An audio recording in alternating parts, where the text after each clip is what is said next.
Hello friend, welcome to online free study. तो friends, आज जैसे मैंने बोला था, आज जो है आपकी एमपी जेल प्रहरी की जो वीडियोस हैं, जो लाइव वीडियोस हैं, वो आपको आ जाएंगी।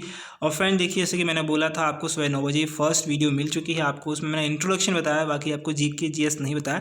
इंट्रोडक्शन बताया, काफ़ी छोटी वीडियो है, आप जाकर इंट्रोडक्शन देख सकते हो। उसमें सिलेबस मैंने बताया है, क्लासेस का टाइम जो बताया है वो भी मैंने यहाँ पर आपको डिस्कस कर देता हूँ। क्लासेस का टाइम देखिए, सुबह 9 बजे 9:15 पर जो कि जनरल अवेयरनेस की वीडियो होगी, उसमें 10 से 12 जो है मैं प्रीवियस ईयर क्वेश्चन बताऊँगा। ठीक है, जो पुराने हमारे ओल्ड पेपर हैं जेल प्रहरी के, वो हम करेंगे। उसका कारण है कि अगर हम ओल्ड पेपर को पहले करते हैं तो हमें एक आइडिया मिलेगा, क्योंकि हमारे पास टाइम इतना ही नहीं है कि आप जो है एकदम से फ्रिक्वेंटली कोर्स जो है बहुत धीरे धीरे करो। आपको कोर्स जो है थोड़ा फास्ट करना पड़ेगा, और बहुत ही जितना आपका एग्ज़ाम में आए उतना ही आपको पढ़ना है। ऐसा नहीं पढ़ना कि भाई आपको सारा कुछ पढ़ने हैं, जो एसएससी के में आता है तो वो भी पढ़ लेना है, बैंक में आता है तो वो भी पढ़ लेना। नहीं, आपको सिर्फ जेल प्रहरी का पढ़ना है, जो सिलेक्टेड मटेरियल है। ठीक है, तो वो आपको पहले अंडरस्टैंडिंग लेनी होगी। कहाँ से? आपको प्रीवियस ईयर क्वेश्चन से आपको पहले अंडरस्टैंडिंग मिलेगी, और आपके दिमाग में ये आएगा कि हाँ, इस प्रकार के क्वेश्चन आते हैं, और इस प्रकार के क्वेश्चन जो हैं मेंटर होते हैं। ठीक है, देखिए, अगर मैं बोलूं कि देखिए, हमें जो है जीके जीएस हर एग्ज़ाम में आता है, लेकिन ज़रूरी नहीं है हर एग्ज़ाम का स्टैंडर्ड एक जैसा होता है। जेल प्रहरी का अलग स्टैंडर्ड है, एसएससी सीजीएल का अलग स्टैंडर्ड है, सीएचएसएल का अलग स्टैंडर्ड है, एमपी पुलिस का स्टैंडर्ड अलग है, पटवारी का स्टैंडर्ड अलग है, सीपीओ का स्टैंडर्ड अलग है। तो हर किसी का स्टैंडर्ड अलग होता है, हर किसी के एग्ज़ाम के स्टैंडर्ड के हिसाब से एग्ज़ाम होता है। ठीक है, क्वेश्चन के एग्ज़ाम के हिसाब से क्वेश्चन होता है। ठीक है, तो इस वीडियो में देखिए, अब मैं टाइमिंग की और बता दूँ। देखिए, टाइमिंग का अगर मैं आपसे बोलूँ कि टाइमिंग कितना कितना रहेगा, तो अभी जो वीडियो देख रहे हो आप 5:30 पे देख रहे हो। ठीक है, ओके, इंग्लिश का है। ओके, इसके बाद 7:30 पे जो वीडियो आएगा वो आएगा मैथ का वीडियो। सर आपको पढ़ाएंगे, आपको नंबर सिस्टम से स्टार्ट करेंगे। ठीक है, उसके बाद जो है उसके सुबह जैसे कि मैंने बोला था 9:15 पर जो है आपको मिलेगी, कौन सी वीडियो मिलेगी? वो मिलेगी जनरल अवेयरनेस की वीडियो, प्रीवियस ईयर क्वेश्चन। ठीक है, और आपको एक संडे की वीडियो मिलेगी, इसमें आपको मेंसुरेशन जो है, या फिर कहें एडवांस मैथ जो है वहाँ पर स्टार्ट किया जाएगा। जैसे कि आपका मैथ जो है जितना बड़ा है उसको थोड़ा जल्दी जल्दी ख़त्म किया जा सके, उसको कवर किया जा सके। ठीक है, और अच्छे से उसको प्रैक्टिस कर सके। तो इस वीडियो में जो मैं बता रहा हूँ, इस वीडियो में हम इंग्लिश पढ़ने वाले हैं। इसमें पढ़ेंगे हम प्रोपोजिशन जो है काफ़ी इंपॉर्टेंट है। ऐसा नहीं है कि प्रोपोजिशन ही आपसे पूछ जाएगी कि इसमें बताइए क्या प्रोपोजिशन है, इसमें ऐसा नहीं होता। इसमें एरर डिटेक्शन भी आप कर सकते हैं, एरर करेक्शन जो आते हैं एग्जाम में, वो आपको बहुत हेल्प करेगा प्रोपोजिशन। ठीक है, और प्रोपोजिशन अगर आपको सही लगी हुई है तो आप जो है बहुत सारे सेंटेंस सही करेंगे, और एग्ज़ाम में काफ़ी 1 से 2 या क्वेश्चन होते हैं प्रोपोजिशन के, और अगर सेंटेंस करेक्शन में आ रहे हैं तो या 3 या 4 हो जाते हैं। ठीक है, तो चलिए स्टार्ट करेंगे वीडियो को। ये पार्ट फर्स्ट है हमारा। तो हम यहाँ से इसको समझते हैं क्या एक्चुअल में प्रपोजिशन लिखा हुआ है। तो प्रीपोजिशन, देखिए, प्री का मतलब होता है बहुत सिंपल वर्डों में कि ये पहला, मतलब पहला यानी बिफोर, और बिफोर पोजिशन का मतलब स्थिति, यानी किसी की पहली स्थिति। ठीक है, तो जिस प्रकार का ऐसा नाम है इसका, उस प्रकार का इसका काम नहीं है। ठीक है, देखिए, बिफोर का मतलब जहाँ पर आपसे यानी पहले से हो रहा है, तो ऐसा नहीं है कि हमेशा जो आपको प्रपोजिशन है वो पहले लगाई जाती है। ज़रूरी नहीं है कि ये जो प्रपोजिशन है वो हमेशा किसी के पहले लगाई जाए। किसी के मतलब क्या? किसी नाउन के पहले या किसी प्रोनाउन के पहले। ये प्रोपोजिशन होता क्या है? प्रोपोजिशन जो है एक्चुअल में किसी नाउन का जो संबंध है किसी दूसरे नाउन से ये बताता है। ठीक है, जैसे कि मैंने बोला कि भाई जो पेड़ है, पेड़ के ऊपर, यानी जो ट्री है, ट्री के ऊपर क्या है, क्या है? एक चिड़िया बैठी है। ठीक है, चिड़िया किस पर बैठी? किस पर बैठी है? पर बैठी है, मतलब ट्री पर बैठी है। ट्री यानी एक नाउन है या प्रोनाउन है, और चिड़िया भी एक नाउन या प्रोनाउन। एक नाउन का दूसरे नाउन या प्रोनाउन से क्या करेगा? उसका संबंध ये बताएगा। ठीक है, पर मतलब ऑन। ठीक है, बैठी है। ठीक है, अगर ऐसा भी हो सकता है वो पत्ते के ऊपर नहीं बैठी है, क्योंकि बिल्कुल उसके टो पर नहीं बैठी है, उसके अंदर बैठी है, तो अंडर द ट्री भी आएगा। ठीक है, तो यहाँ पर अलग अलग पोजीशन जो है, अलग अलग, अगर नाउन ने पोजीशन चेंज करी है तो प्रपोजिशन भी चेंज हो जाएगी। ठीक है, तो ये चीज़ ध्यान रखिएगा। आप अगर ये सोचते हैं कि प्रपोजिशन जो है स्टार्ट में आती है, तो ऐसा बिल्कुल नहीं है। प्रपोजिशन जो है स्टार्ट में, मिड में और एंडिंग में, तीनों में आ सकती है। जैसे कि मैंने आपको यहाँ पर सेंटेंस में लिखा है, किसी के पहले नाउन या प्रोनाउन और उसकी प्रपोजिशन दूसरे नाउन या प्रोनाउंस की पोजीशन जो है बताए, उसे हम क्या कहते हैं? उसे हम प्रपोजिशन कहते हैं, बहुत ही सिंपल वर्ड में। ठीक है, ओके अगर आपको इंग्लिश में चाहिए तो इंग्लिश में आप यूज़ कर सकते हैं, बहुत सिंपल से। अगर आपको समझ में आ रहा है तो इंग्लिश हिंदी की ज़रूरत नहीं है, सिर्फ इसे समझिए, ठीक है। तो देखिए, अगर आपसे ये बोलें कि भाई प्रपोजिशन जो है हमेशा पहले लगता है, तो ऐसा बिल्कुल नहीं है, ऐसा मैंने बता दिया ऑलरेडी, ठीक है। तो देखिए, ये मिड में, लास्ट में, कहीं पर भी लग सकता है। तो एक एग्जाम्पल से समझ लेते हैं, एक छोटा सा एग्जाम्पल मैं बताऊँगा कि आपको प्रपोजिशन जो है स्टार्ट में या मिड में लग सकता है या नहीं लग सकता है, वो पोजीशन कैसे चेंज करता है, वो चीज़ आप यहाँ पर सीख ले, ठीक है। जिससे क्या आप जो है प्रपोजिशन से सीख कर जाएं, और जब जाएं तो ये कहें हमें प्रपोजिशन बहुत अच्छे से आती है, ठीक है। अब जैसे मैंने बोला, ये एक टेबल है, क्या है, एक टेबल है, और टेबल पे मैंने बॉल रख दिया, कहाँ पर रखा, अंडर, कहाँ पर रखा, बॉल जो है किस पर है, ऑन द टेबल, किस पर है, ऑन द टेबल। अब यहाँ पर ऑन क्या हुआ, ऑन हुआ एक प्रपोजिशन, ठीक है। टेबल और बॉल क्या हुआ, एक हुआ नाउन, एक दूसरे नाउन को क्या कर रहा है, पोजीशन बता रहा है, ठीक है। अब मैंने कहा ये यहाँ पर बॉल कहाँ पर है, इसके नीचे है, तो बॉल अंडर द टेबल, ठीक है। बॉल इसके पीछे है, बॉल बिहाइंड द टेबल, ठीक है। तो बिहाइंड मतलब जब जब जो है, अगर जो है नाउन अगर अपनी पोजीशन बदलता है, वैसे वैसे जो है प्रपोजिशन भी अपनी पोजीशन बदलता रहता है, ठीक है। अब अगर आपको ये चीज़ समझ में आ गई है तो थम्स अप का बटन दबा के मुझे बताइए कि आपको जो है प्रपोजिशन समझ में आ गया है, और ओके करके भेजिए। अब यहाँ पर कुछ 3 सेंटेंस है एग्जाम्पल के लिए, यहाँ पर लिखा है this is a book of poem, ठीक है। मतलब ये बुक जो है वो पोएम की है, ठीक है। यहाँ पर ऑफ जो है क्या है, एक प्रपोजिशन लगा हुआ है। She likes being look at, ठीक है। मतलब उसे ऐसा लुक जो है होना, ऐसे लुक में होना जो है अच्छा लगता है, ठीक है। यानी एट जो है क्या है, एट लग गया लास्ट में। अब थर्ड वाला सेंटेंस पढ़िए, on which flight is the general travelling, ठीक है। तो ऑन कहाँ पर लगा है, प्रपोजिशन कहाँ पर रखे, लास्ट में लगी, यानी कि इन दी एंड में लगी। तो अब हमें ये समझ में आ गया कि जो प्रपोजिशन है वो कहीं पर भी लग सकती है, लेकिन वो डिपेंड करेगी नाउन की पोजीशन पर, ठीक है। और ये करता क्या है, किसी नाउन को दूसरी नाउन की पोजीशन बताता है। अब अगर आपको समझ में आया तो आप थम्स अप बटन दबाइए और आगे बढ़ेंगे, चलिए, ठीक है। अब कुछ लिस्ट है प्रपोजिशन की, आप इसकी शॉर्ट ले सकते हैं, बाकी पीडीएफ आपको टेलीग्राम पे मिल जाएगा। टेलीग्राम का नाम है ऑनलाइन फ्री स्टडी, ठीक है। इस वीडियो के डिस्क्रिप्शन में आपको मिल जाएगा, आप टेलीग्राम पे हमें फॉलो कर सकते हैं, सॉरी आप उसका ग्रुप में ज्वाइन हो सकते हैं, और आपको ऑनलाइन फ्री स्टडी नाम से जो है चैनल मिल जाएगा, ओके, सॉरी आपको पेज मिल जाएगा, ग्रुप भी मिल जाएगा आपको फेसबुक पर, तो उस पर भी आकर आप देख सकते हैं, ठीक है। चलिए, ओके तो यहाँ पर फर्स्ट हम प्रपोजिशन लेते हैं, वो है एट और इन, ठीक है। एट और इन जो है हम प्लेसेस के तौर पे यूज़ करते हैं, ठीक है। अगर हम चाहें तो इसे हम एट और इन को हम टाइम के लिए भी यूज़ कर सकते हैं, लेकिन हम फिलहाल अभी मैं बताऊंगा सिर्फ एट और इन का जो आपको बताऊंगा किस प्रकार से जो है आप इसको प्लेसेस के रूप में यूज़ करेंगे, और प्लेसेस के फॉर्म में आपसे पूछा जाता है, किस प्रकार पूछा जाता है। तो देखिए, एट का हमेशा जो यूज़ होता है वो हमेशा छोटे स्थान या छोटे प्लेसेस के लिए यूज़ होगा, ठीक है। और इनका जो यूज़ होगा वो यूज़ होगा लार्ज प्लेसेस के लिए, ठीक है। सपोज दैट मैं आपसे बोलूँ, मैं बोलूँ आई लिव इन इंदौर, ठीक है। मैंने बोला आई लिव इन इंदौर, ठीक है। इंदौर कैसी सिटी है, एक बड़ी सिटी है, ठीक है। तो मैंने बोला आई लिव इन इंदौर, ठीक है। तो ये क्या हो गई, बड़ी सिटी हो गई। मैंने अब बोला I lives in at Indore in India, तो एट कहाँ लगाया मैंने, इंदौर के आगे, इन कहाँ पर लगाया, इंडिया के आगे। तो इंडिया क्या है, एक बड़ा प्लेस है, और इंदौर क्या है, एक छोटा प्लेस है, ठीक है। जिस प्रकार यहाँ पर आपको ये जो है एग्जाम्पल मैं आपको बता देता हूँ। तो देखिए एग्जाम्पल में लिखा ही लिव्स इन दिल्ली, तो इन दिल्ली कैसा है, एक बड़ा जगह है, एक सिटी है, क्या एक सिटी का नाम है, और एक सिटी है, और ऐसी जो सिटी है वो कैसी सिटी है, लार्ज सिटी है। तो इन जो है कहाँ पर लग गया, लार्ज सिटी के आगे लग गया, ठीक है। अब अगर मैं यहीं पे ये बोल देता, ये दिल्ली ना बोलकर मैं यहाँ से बोल देता लक्ष्मी विहार, ही लिव्स इन लक्ष्मी विहार, तो ये इन जो होता वो गलत हो जाता, यहाँ पर एट लगाना होता, एट लक्ष्मी विहार, ठीक है। लक्ष्मी विहार कहाँ पर है भाई, लक्ष्मी विहार है दिल्ली में, ठीक है। तो ये एट लगाना पड़ता, एट क्यों लगाएंगे, क्योंकि छोटा एरिया है, स्मॉल प्लेस है, ठीक है।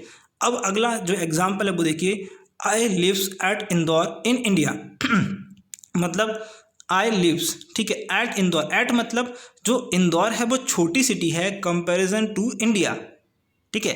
कंपैरिजन टू इंडिया, इंडिया से छोटी सिटी है। अगर कोई छोटी सिटी, देखिए 2 वर्ड आ गए हमारे पास। अब मैंने बोला कि मैं जो है इंदौर में मैं कहाँ से रहता हूँ, मैं इंडिया में इंदौर में रहता हूँ, ठीक है। आप कैसे बोलोगे मैं इंडिया में इंदौर में, तो ऐसे में आप फॉरेन गए हो, कहीं गए हो, आप अमेरिका गए हो, कहीं पर भी गए हो, तो आपने बोला मैं इंडिया में कहाँ रहता हूँ, इंदौर में रहता हूँ, तो आप बोलोगे I lives at Indore in India, ठीक है। तो इन इंडिया यहाँ पर एक चीज़ है, इन भी आप हटा सकते हो लेकिन उसका कंडीशन है, ठीक है। तो आप ऐसे बोलोगे, यानी कि जो स्मॉल प्लेसेस होगा उसमें आप ऐड यूज़ करोगे और जो लार्ज प्लेस होगा उसमें इन यूज़ करोगे, ठीक है। और लार्ज प्लेस हमेशा बाद में आएगा और स्मॉल प्लेसेस जो होंगे वो स्टार्ट में आएंगे, ठीक है, ये ध्यान रखिएगा, ओके। अगर हम अगला जो है अगला देखते हैं, हम अगला एग्जाम्पल है आई लिव्स एट विजयनगर इन इंदौर, ठीक है। अब मैंने इन नहीं लगाया लेकिन बोला मैंने इन है, मैंने एक कॉमा लगा दिया, इस प्रकार, और मेरा जो इन लगाने वाले मतलब था वो सेंटेंस जो हुआ वो इनकरेक्ट नहीं होगा, वो करेक्ट होगा। आप इनको रिप्लेस कर सकते हो कॉमा से, ध्यान रखिएगा कैसे कर सकते हो, कॉमा से। लेकिन आपको जो विजयनगर है उसके आगे लगाना पड़ेगा ऐड, क्योंकि ये छोटा जगह है और इंदौर बड़ी जगह है, और बड़ी जगह को रिप्लेस कर सकते हैं, अगर प्रपोजिशन को हम रिप्लेस कर सकते हैं कॉमा से, तो ठीक है, ये भी ध्यान रखिएगा, इम्पॉर्टेंट है, ठीक है। तो इतना समझ में आया होगा, ठीक है। इतना अब आपको समझ में आया तो बहुत ही अच्छी बात है। अब आगे बढ़ेंगे हम। अब एक नोट पॉइंट है, हमें क्या है, अगर किसी कॉमन नाउन, अगर कॉमन जो है नाउन आता है, जैसे कि हम बोलें टाउन है, विलेज है, सिटी है, ओके, अगर उसका नाम आपसे नहीं लिया जा रहा है, मतलब किसी का, जैसे मान ली मैंने बोल दिया मेरी दादी जो है गाँव में रहती हैं, अगर गांव का नाम बता दिया, भाई गांव, जैसे मान लीजिए मैंने बोला गांव जो है छोटा मोटा कोई भी गांव बोल दिया, करेरा बोल दिया मैंने, ठीक है, ओके, मैंने बोल दिया मैंने बदरबास बोल दिया, ठीक है। तो ये मैंने बोल दिया, तो ये क्या, एक गांव के नाम हो गए, ठीक है, गांव के नाम हो गए। तो गांव क्या है, गांव का एक स्पेशलाइज हो गया कि भाई ये गांव है और इसका नाम हो गया, तो वहाँ पर क्या लगाएंगे हम, छोटा प्लेस है तो वहाँ पर एट लगा देंगे, ठीक है। My grandmother lives at, आप जो भी आपका टाउन हो। अगर यहाँ पर आपने ये टाउन बोल दिया, मैंने बोला आई माई जो है grandmother lives in town मतलब मैंने टाउन का नाम नहीं लिया, स्पेशलाइज्ड नहीं किया उसे सिर्फ बोला उसका टाउन। अगर टाउन बोलते हैं तो हमें इन लगाना पड़ेगा, अगर उसका नाम लेते हैं तो उसे हमें एट लगाना पड़ेगा, ठीक है। ये चीज़ समझ में आई होगी आपको, बहुत ही सिंपल वर्ड में मैंने समझाया। अगर आया है तो एग्जाम्पल यहाँ पर है आपके पास, जैसे कि लिखा है my brother lives in the village, अगर अब मैं विलेज का नाम लिख देता, कुछ भी नाम ले देता, तो यहाँ पर इन नहीं लगाता और द यहाँ पर मैंने लगा दिया, वो कोई बात नहीं है, तो यहाँ पर आपको लगाना पड़ता एड, ठीक है, जो भी आपका प्लेस का नाम है, ठीक है। तो ये प्लेस का आपको नाम लिखना होता है, ठीक है। अब एक क्वेश्चन है आप लोगों से, बहुत ही सिंपल क्वेश्चन है। अब मैं आपको एक सेंटेंस बोलूँगा, उस सेंटेंस में आपको करना क्या है, उस सेंटेंस को एट कहाँ पर लगाना है, इन कहाँ पर लगाना है, सारी चीज़ यहाँ पर आपको लगाना है। जैसे मैंने बोला अजय इंदौर में MIG के 24 नंबर गली में 5th फ्लैट में 4th फ्लोर पर रहता है, 4th फ्लोर में रहता है, पर नहीं रहता। देखिए अब मैंने बोला अजय जो है मेरा भाई है, अजय जो है वो इंदौर में रहता है, और इंदौर में कहाँ रहता है, MIG में रहता है। अब MIG कॉलोनी में रहता है, लेकिन MIG कॉलोनी में तो नहीं रहता पूरी में, वो रहता कहाँ है, 24 नंबर गली में रहता है। अब वो 24 नंबर की गली में नहीं रहता, वो गली में नहीं रहता। अगर मतलब गली का मतलब होता है किसी रो में, ठीक है, ओके, यहाँ पर रो का मतलब वो जो है रो में नहीं रहता, ठीक है। किसमें से, मान लीजिए एक गली है, ठीक है, ये गली है और एक जी गली है, ठीक है, इसमें दोनों फ्लैट है, और यहाँ पर क्या है, यहाँ पर बीच में क्या है, यहाँ पर जो है ये में गली है, ये गली है, ओके। यहाँ पर ये जो बिल्डिंग बन रही है, ठीक है, आगे पीछे ये बिल्डिंग बन रही है, तो मैंने बोला वो गली में रहता, ऐसा नहीं बोल सकता मैं, गली में रहता। हिंदी में क्या होता है, गली में हम रहता बोल सकते हैं, लेकिन इस पर हम प्रपोजिशन जो है मैं इन नहीं लगाएंगे, ठीक है, ये ध्यान रखिएगा, ये थोड़ा गलत हो जाएगा सेंटेंस। ओके, तो ये दिक्कत यहाँ पर बहुत आती है कि मैं इन जो है तो मैं ये क्लियर करूँगा। अगर आपने ये मैंने सेंटेंस बोला था, अगर आपने जो है इसको कन्वर्ट करा तो मुझे जरूर कन्वर्ट कर दिया है तो आप मुझे बताइए क्या लिखा आपने। सेंटेंस दोबारा दोहराऊँगा मैं। अजय जो है, अजय इंदौर में MIG के 24 नंबर गली में फिफ्थ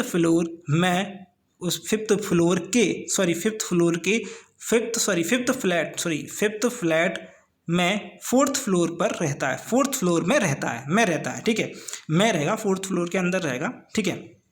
तो यहाँ पर आपको कैसे इसको आप करोगे, तो यहाँ पर आपको करना कैसे होगा, तो यहाँ पर लगाना होगा ऑन, ठीक है, द, ठीक है। अब आप मैंने बोला था वो चौथे फ्लोर पर रहता है, ठीक है, पर रहता है, फ्लोर यानी कि पहले क्या आएगा यहाँ पर, पहले आएगा सबसे छोटा स्मॉल एरिया, ठीक है प्लीज, तो फोर्थ फ्लोर, ठीक है, फ्लोर क्या होगा, फोर्थ फ्लोर जो होगा वो छोटा हो जाएगा, ठीक है, फोर्थ फ्लोर में रहता है, ठीक है, फोर्थ फ्लोर। अब मैंने क्या बोला था, वो फिफ्थ फ्लैट में, फिफ्थ फ्लैट का मतलब वो फिफ्थ फ्लैट में रहता है, ठीक है, फिफ्थ फ्लैट, ठीक है। तो मैंने बोला भाई फिफ्थ फ्लैट, ठीक है, फिफ्थ फ्लैट है, ओके, मैंने फिफ्थ फ्लैट के आगे जो होगा यहाँ पर आएगा एट आएगा, ठीक है, कहाँ पर रहता है, एट फ्लैट पर, ठीक है, एट आ गया। अब मैंने बोला वो कौन सी गली में रहता है, गली क्या होगा, इससे और बड़ी हो गई, क्या भाई गली और इससे बड़ी, गली को क्या लगाएंगे, और बड़ी हो जाएगी, तो गली पर हम लगाएंगे गली में, मैं नहीं रहता, अंदर नहीं रहता, गली ऑन, ठीक है, ऑन आएगा, ठीक है। तो क्या आएगा, ऑन 24 नंबर स्ट्रीट, ठीक है, 24 नंबर स्ट्रीट में रहता है, ठीक है।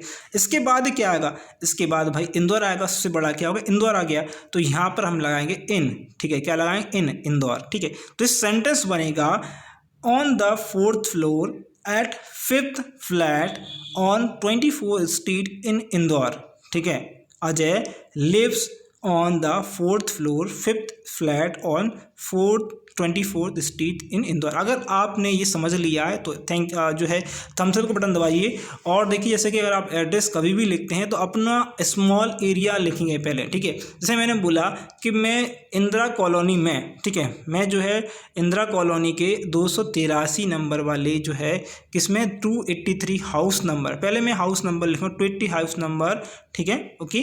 फिर मैं लिखूँगा अपना क्या, अपना जो है कॉलोनी लिखना है, वार्ड नंबर लिखना है, जो भी आपको लिखना है। उसके बाद आपको फिर अपना शहर का नाम लिखना है, शहर का नाम लिखने के बाद अपना प्रदेश का नाम लिख सकते हैं और इन दी एंड आपको इंडिया लिखना है, ठीक है, ओके। तो ये यहाँ पर इस प्रकार तो ऑर्डर चलता है, ठीक है, ये याद रखिएगा, ओके। ये आपको समझ में आ गया होगा आई थिंक। तो आगे बढ़ेंगे, ये देखिए इस प्रकार लिखा, a big city can also B, देखिए अब एक और इम्पॉर्टेंट पॉइंट, देखिए यहाँ पर अब एक इम्पॉर्टेंट पॉइंट होता है। यहाँ पर क्या होता है, कभी कभी लोग बाग जो है दिक्कत में आ जाते हैं भाई। क्या होता है कभी कभी, जैसे मैंने बोल दिया कि कोई जो है स्पेस जो है कोई बंदा जो है स्पेस में गया, ठीक है, या फिर कहें कोई बंदा जो है, कोई जैसे मैं हूँ या आप हो, आप जो है हवाई जहाज में उड़ रहे हो, ठीक है, और हवाई जहाज में से उड़ते हुए कह रहे हो कि मैं यहाँ से उड़ रहा हूँ, ठीक है, वहाँ से जो है जो आपकी कोई भी सिटी है वो छोटी सी दिख रही है, ठीक है, दिख रही है, छोटी दिख रही है, तो यानी कि आप जो बहुत ऊंचाई पे हो, ग्लोबल डिस्टेंस पे हो, तो तब आप क्या करोगे, वो आपको बहुत छोटी दिख रही है, तो आप वहाँ पर क्या यूज़ करोगे, इनका यूज़ करोगे। किसी भी बड़ी चीज़ के लिए आप यूज़ करोगे क्या, इन, ठीक है। जैसे कि आप can also be treat a point, ठीक है, as a point where we speak of global distance in the case at in use, ठीक है, जैसे कि ये लिखा है, ठीक है। वाइल फ्लाइंग टू न्यूयॉर्क, ठीक है, while flying to New York I had a brief stopover, मतलब मैंने नीचे देखा stopover and at London, तो लंदन जो था बहुत छोटा दिख रहा था, इसलिए मैंने यहाँ पर एट लगा दिया, ठीक है, क्या लगा दिया मैंने, एट लगा दिया, क्योंकि वो बहुत छोटा है और हम ग्लोबल डिस्टेंस पे हैं, ओके। ये चीज़ समझ में आई होगी, बहुत ही सिंपल वर्ड में आपने समझ ली। अब आगे जो है हम देखेंगे फॉर टाइम के लिए जो है यहाँ पर 4 जो है प्रोपोजिशन होते हैं। कौन कौन से प्रोपोजिशन होते हैं, ऑन होता है, इन होता है, एट होता है और बाय होता है। ये 4 प्रोपोजिशन लगते हैं और बहुत सिंपल प्रोपोजिशन होते हैं। तो देखिए जो ऑन होता है, देखिए एट होता है, एट की बात करें तो एट जो लगता है हमेशा सर्टेन टाइम के लिए। सर्टेन टाइम का मतलब होता है, जैसे मैंने बोला मैं जो है 7 o'clock पर उठ जाता हूँ, I wake up at 7 o'clock, wake up at 7 o'clock, मतलब मैं सुबह 7 बजे उठ जाता हूँ। मतलब मेरे टाइम की बात हो रही है, कोई टाइम बता दिया आपने, आपको किसी ने या आपने किसी को टाइम बता दिया या टाइम दे दिया, तो आप वहाँ पर यूज़ करोगे सर्टेन टाइम के लिए एट, ठीक है। ओके, जैसे कि यहाँ पर लिखा है सर्टेन टाइम के लिए यूज़ करोगे। एग्जाम्पल के लिए यहाँ पर we should go to bed at 10 o'clock, मतलब वो सर्टेन टाइम की बात कर रहा है, तो आपको सर्टेन टाइम के लिए एट यूज़ करना पड़ेगा। अगर अभी इनकी बात करें तो इनका यूज़ करते हैं टाइम के लिए, हम यूज़ करेंगे पीरियड और टाइम, मतलब किसी समय अवधि के लिए, ठीक है। कोई फुल अवधि दे दिया आपको, कोई सीज़न दे दिया आपको, मंथ दे दिया, ईयर दे दिया आपको, पूरा डे दे दिया। डे मतलब आप समझिएगा, यहाँ पर आपको डे का मतलब ये नहीं है कि आपको जनवरी बोल दी, जनवरी का मतलब हो गया पूरा मंथ बोल दिया, ठीक है। मैंने बोल दिया 21 जनवरी, ओके 21 जनवरी यानी 21 जनवरी, तो ये 21 जनवरी क्या भाई, टाइम और डेट दोनों हो गई, तो यहाँ पर कन्फ्यूज़न होगा, इसलिए इसको भी हम कन्फ्यूज़न को क्लियर करेंगे। देखिए अब ऑन की बात करेंगे, हम ऑन की बात करेंगे तो ऑन क्यों लगता है, name of day and date, किसी का जहाँ डेट आती है या उसका डे का नाम आता है, डे और डे का नाम, डेट या तारीख या उस दिन का नाम आता है या उस तारीख का, जैसे 21 तारीख 22 तारीख जिसे मैंने बोल दिया, तो उस तारीख का नाम आता है तो हम ऑन का यूज़ करते हैं। अब एग्जाम्पल के लिए हम लेंगे इन जुलाई, मैंने बोला इन जुलाई, ठीक है, मैंने बोला आई विल कम इन जुलाई, मतलब मैं जुलाई में जाऊँगा, तो इन लगाया मैंने क्या लगाया, तो हमने जो देखिए जैसे मैंने बोला इन जुलाई, मैंने बोला आई विल कम इन जुलाई, जुलाई में मैं आ जाऊंगा। जुलाई मतलब एक मंथ हो गया, एक सीज़न हो गया, मतलब कहने का मतलब एक पीरियड और टाइम हो गया कि भाई मैं जुलाई में आऊँगा, ठीक है। मतलब जुलाई में कब आऊँगा नहीं पता, जुलाई में 1 तारीख जुलाई, 2 तारीख, 3 तारीख जुलाई हो गया, ठीक है। लेकिन मैंने कोई डेट नहीं बोला। अगर मैं डेट बोलता हूँ तो मैं बोलूँगा ऑन 20 जुलाई, ऑन 2 जुलाई, ठीक है। आई विल कम ऑन लगाना पड़ेगा, हमें क्या लगाना पड़ेगा, ऑन लगा। अगर आपको डे बोल दिया है, फिक्स डे बोल दिया है, तो आपको लगाना पड़ेगा ऑन। या आपको डे बोल दिया है, मैंने बोला आई will come tomorrow, I will come on tomorrow at, ठीक है, एट लगाना पड़ेगा, एट 7 o'clock, ठीक है। आप समझिए, मैंने बोला कि I will come tomorrow, tomorrow मतलब कल बोल दिया, फिर मैंने बोल दिया I will come Monday, I will come on Monday, on आएगा यहाँ पर, I will come on Monday at 7 o'clock, sharp 7 o'clock। तो ऐसे मैंने बोला, तो यहाँ पर इनका नहीं आया, क्योंकि इन जो है वो मंथ आएगा, मंथ मतलब पूरा मंथ, पूरा ईयर, पूरा सीजन बोला। मैंने बोला विंटर में आऊँगा, मैंने बोला समर में आऊँगा, तो वहाँ पर आपको लगाना पड़ेगा पीरियड ऑफ टाइम, यानी कि इन का यूज़ करना पड़ेगा। आई will come in summer, okay. मैंने बोला मैं मोहाली जा रहा हूँ, किस में आ रहा हूँ, मैं समर में मोहाली जा रहा हूँ, ठीक है। आई will come summer in Mohali, ठीक है। तो इन मोहाली मतलब मेरा मतलब ये नहीं है कि मैं मोहाली में समर में जाऊंगा तो भाई गर्मी में जा रहा हूँ, तो जनवरी फरवरी मार्च अप्रैल, मैं इसमें से किसी पे भी जा सकता हूँ, किसी भी मंथ में जा सकता हूँ। मंथ का मतलब 1 मंथ, 2 मंथ, 3 मंथ, ठीक है। मंथ की कोई भी तारीख में जा सकता हूँ, डिसाइड नहीं है। लेकिन अगर मैंने डेट बोल दिया, टाइम बोल दिया, तो ऑन लगेगा। अगर मैंने फिक्स टाइम बोल दिया तो एट लगेगा, ठीक है। तो ये आपको 2 एग्जाम्पल है। मैंने बोला इन जुलाई, तो मैंने इन लगाऊंगा, मैंने बोला जुलाई का कोई भी दिन, मैंने ये नहीं बोला कोई भी दिन बोला, तो इन जुलाई। और मैंने बोला जुलाई के 21वें दिन आ जाऊंगा, तो ऑन 21 जुलाई, ठीक है। मैंने बोला इन जनवरी, मतलब मैं जनवरी में किसी दिन आ सकता हूँ, ठीक है। तो इन जनवरी यानी मिड में, लास्ट में, कभी भी आ सकता हूँ। अगर मैंने बोला ऑन 2 जनवरी, तो मैं 2 जनवरी को आऊँगा, ठीक है, ओके। अब मैंने बोला इन वीक, इन अ वीक, ठीक है। मैंने बोला इन अ वीक, मतलब वीक में किसी भी दिन आ सकता हूँ, सप्ताह में किसी भी दिन आऊँगा। वीक में भी आप यही जो है फॉलो करेंगे, ठीक है, ओके।